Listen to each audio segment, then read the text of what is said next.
और मैं सरकार की आलोचना करता हूं मैं खुलकर, तो मुझे भी जेल में हो जाना चाहिए था। प्रधानमंत्री का वो वीडियो आपने देखा होगा, पूरी पूरी प्रशंसा कर रहे थे कि बीबीसी पर भारतीयों को ज्यादा भरोसा है। ये कहते थे, यार ये तो मैंने बीबीसी पे सुना है। हिपोक्रेसी की भी सीमा होती है। महात्मा गांधी आदर्श थे, हैं और रहेंगे। गांधी की हत्या करने वाला नाथूराम गोडसे को राष्ट्र पुरुष बताने वाली साध्वी प्रज्ञा आज भी सांसद हैं, आज भी वो संसद में बैठती हैं कि नहीं? देखिए, उनकी गलती पर पार्टी ने उनको सजा दिया। क्या सजा दी? डिफेंस कमेटी का सदस्य बना दिया। स्वतंत्रता संग्राम में आरएसएस का कोई हाथ ही नहीं था। आरएसएस ने तो या तो अंग्रेजों का साथ दिया या हिस्सा ही नहीं लिया। उस पर आप एक अलग डिबेट कर लीजिए, लेकिन आज की तारीख में चीन से हम कितना निर्यात कर रहे हैं और चीन को कितना आयात कर रहे हैं? आयात निर्यात पर हम बहस कर लेंगे। धंधे से ही पूरी दुनिया चलती है। तो चलिए शुरू करते हैं। सरकार की आलोचना देश का अपमान कैसे? दोस्तों, आजकल गोदी मीडिया के दौर में भी कुछ पत्रकारों का निडर होकर डटे रहना और सवाल पूछना काबिले तारीफ है। इनमें से एक हैं संदीप चौधरी। मैं कुछ बोलता हूं और मैं सरकार की आलोचना करता हूं, मैं खुलकर ये बात कह रहा हूं, तो मुझे भी जेल में हो जाना चाहिए था। ये बड़ी अच्छी बात कही आपने मेरा उदाहरण दिया, मैं थोड़े और उदाहरण देता हूं आपको। जी हाँ, खुलकर बेबाकी से बोलने और सरकार को ललकारने वाले पत्रकार संदीप चौधरी जी ने संघी राकेश सिन्हा की बोलती बंद कर दी। सिद्दीक कप्पन 2 पेन और एक नोटबुक लेकर हाथरस बलात्कार कांड को रिपोर्ट करने जा रहा था। 2 साल जेल में डाल दिया जाता है। यूएपीए और पीएमएलए लगा दिया जाता। यही नहीं, अभी और सुनिए।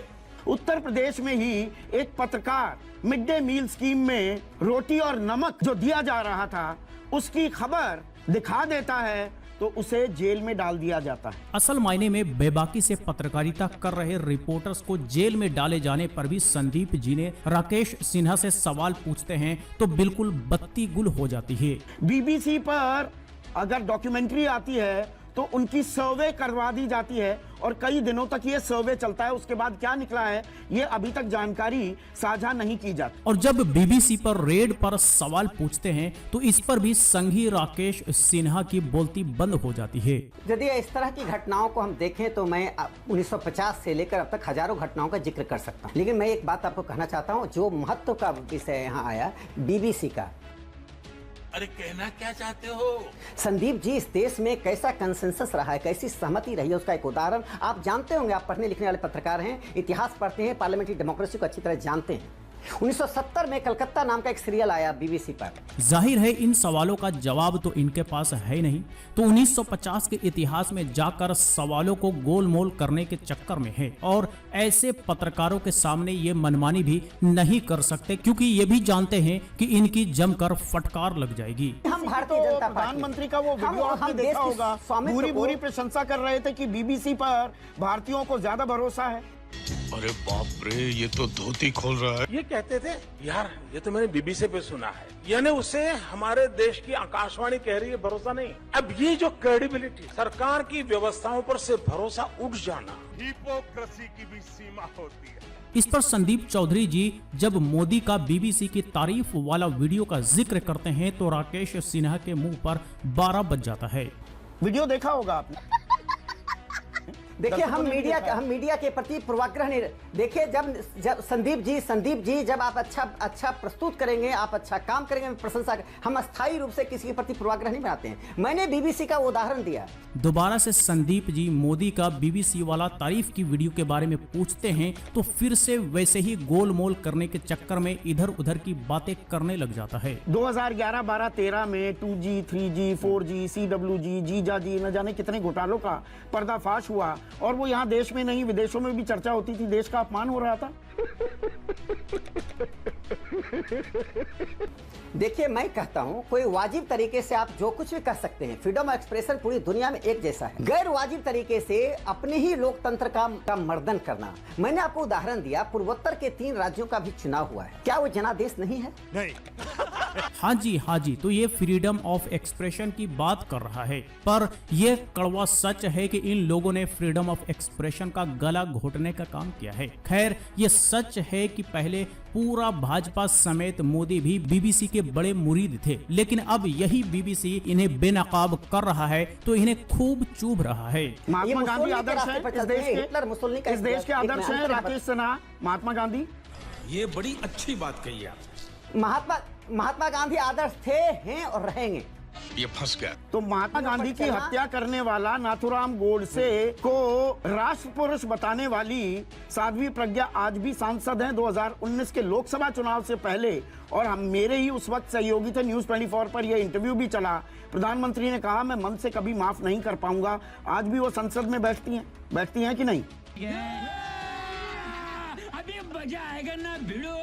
देखिए, उनकी गलती पर पार्टी ने उनको सजा दिया। क्या सजा दी? डिफेंस कमेटी का सदस्य बना दिया।